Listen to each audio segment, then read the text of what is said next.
ఇదంతా కూడా చిట్టినగర్ అండి. చిట్టినగర్లో దగ్గర దగ్గర 2 రోజుల తర్వాత కూడా ఎంత వాటర్ ఉందో ఒకసారి చూడండి. ఎందుకంటే కింద ఫ్లోర్లో వాళ్ళైతే అసలు ఉండటానికి అవకాశమే లేదు 2 రోజుల తర్వాత కూడా.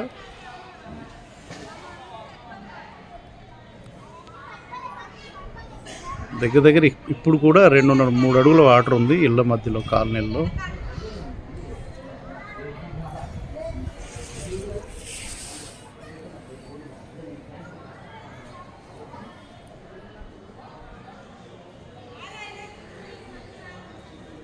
దగ్గర దగ్గర 3 రోజుల నుంచి ఇదే పరిస్థితిలో ఉంది.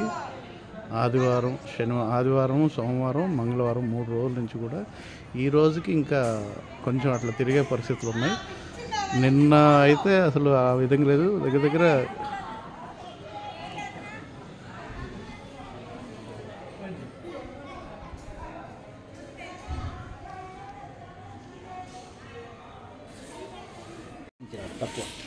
అటు నుంచి వచ్చాము. అక్కడ బండి చూసారా, మొత్తం మునిగిపోయింది.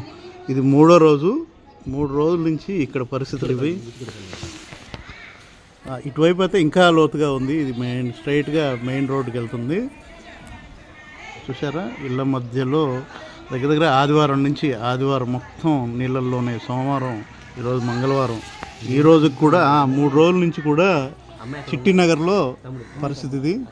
ఇక్కడ ఏదన్నా అత్యవసర వస్తువులకు వెళ్ళాలంటే దగ్గర దగ్గర నడువుల లోతు నీళ్ళల్లో ఇప్పటికే ఇళ్లలోకి కింద ఫ్లోర్లో ఉండేవాళ్ళు అయితే అసలు ఉండడానికి అవకాశమే లేదు. ఫస్ట్ ఫ్లోర్ నుంచి ఉండేవాళ్ళు అలా. వాటర్ అయితే చాలా కష్టంగా ఉంది. వాటరు, పాల ప్యాకెట్లు, ఏదైనా ఫుడ్ ఐటమ్స్ చాలా ఇదిగా ఉంది ఏరియాలో మాత్రం.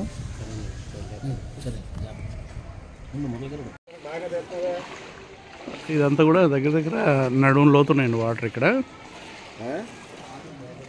ఇది 3వ రోజు. 3వ రోజు అయినా కూడా ఇక్కడ అసలు వాటరు తగ్గిన పరిస్థితి లేదు.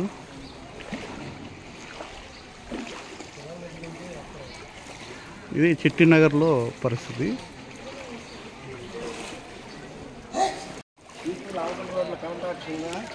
చూసారా, మొత్తం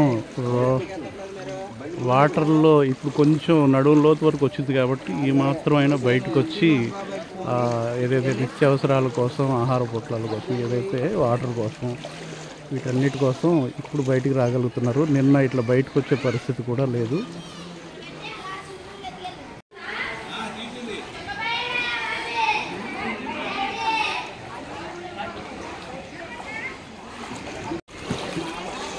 ఇదంతా నిత్యావసర సరుకుల కోసం బయటకు వచ్చేసి ఎవరికి వాళ్ళు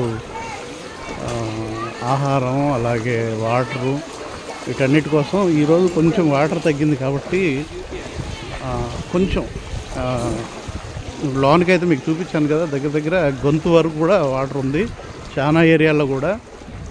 చిట్టినగర్లో ప్రస్తుతం ఈ పరిస్థితి. ఉదయం సుమారుగా 10 అవుతుంది ఇప్పుడు. వాటర్ కోసం ఇంత మురుగు ప్రాంతం ఉన్నా కానీ బోరు దగ్గర ఎంత బోర్ వాటర్ కోసం అసలు వాటర్ దొరకట్లేదు ఇక్కడ. అంటే మనకు వాటర్ పంచుతున్నా కూడా ఇంటి అవసరాల కోసం.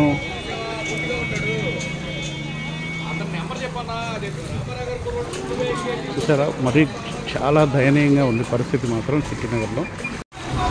ఆహార సరఫరా కోసం వాటర్ ప్యాకెట్, పాలు, అలాగే భోజనాలు, వాటరు ఇవన్నీ సప్లై చేయడానికి ఇలా ట్రాక్టర్లలో వెళ్తున్నారు. లోన ఉన్న వాళ్ళు బయటకు వచ్చే పరిస్థితి లేదు కాబట్టి ఆహార సప్లై కోసం ఇక్కడ ట్రాక్టర్లో చేయాలి. ఉదయాన్నే ఇంకా చాలా ఉన్నాయి. నేను లోనికి వచ్చేటప్పుడు, ఈ వాటర్లోకి వచ్చేటప్పుడు చూశాను. ఉదయాన్నే భోజనం ప్యాకెట్లు కానీ, వాటర్ కానీ ఇవన్నీ.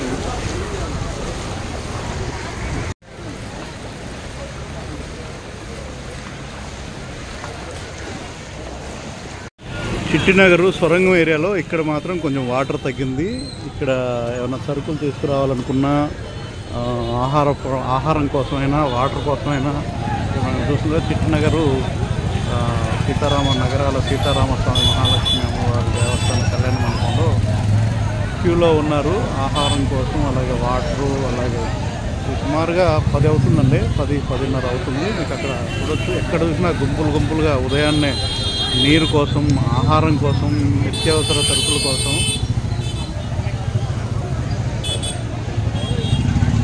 ఇక్కడ మెయిన్ రోడ్ మీద మాత్రం కొంచెం ఇక్కడ వరకు వాటర్ తగ్గింది. కొంచెం ముందుకెళ్తే మాత్రం ఉంది. ఆ చివరిలో ఎక్కువగా గుంపుగా ఉన్నది కదా, అక్కడి నుంచి అటు లోనికి మాత్రం వాటర్ చాలా ఉంది. ఈ లోన్ అయితే ఇళ్ళ మధ్యలో అయితే మీకు చూపించాను కదా, చాలా ఘోరంగా ఉంది. అంటే వాటర్ అయితే మొన్నటి మీద చాలా బెటర్ అండి, చాలా తగ్గింది.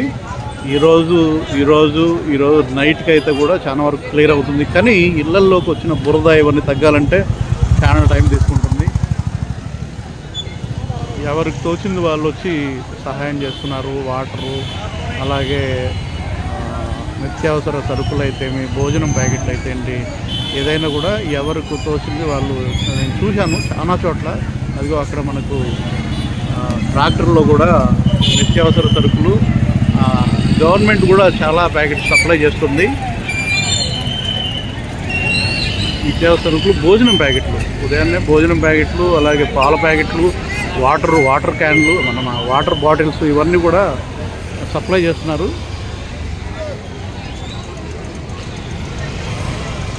దగ్గరలో రైల్వే స్టేషన్ దగ్గరలో ఏదైతే కార్పొరేషన్ వాళ్ళు, అదే గవర్నమెంటు పాల ప్యాకెట్లు, అలాగే వాటర్ బాటిల్స్ ఇవన్నీ కూడా ట్రాక్టర్ల ద్వారా, మీకు అక్కడ లోన చూపించాను కదా ట్రాక్టర్స్, ఇక్కడ సరుకులన్నీ లారీల్లో ఆల్రెడీ చాలా ఉన్నాయి. ఇక్కడ లారీల్లో వాటర్ సంబంధించిన బాటిల్స్, పాల ప్యాకెట్లు ఇవన్నీ కూడా ఇక్కడి నుంచి ట్రాక్టర్ల ద్వారా అన్ని ప్రాంతాలకి, నీళ్ళల్లో మునిగిన అన్ని ప్రాంతాలకి సప్లై చేస్తున్నారు. చాలా ఉన్నాయి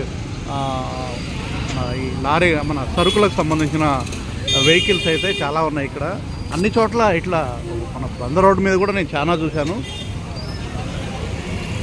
వరద బాధితుల సహాయార్థం వచ్చినటువంటి అన్నీ కూడా ఇక్కడ పంజా సెంటర్. ఇది అన్ని రకాల ఎవరికి తోచినంత వాళ్ళు తన మానవత్వాన్ని చాటుకుంటున్నారు.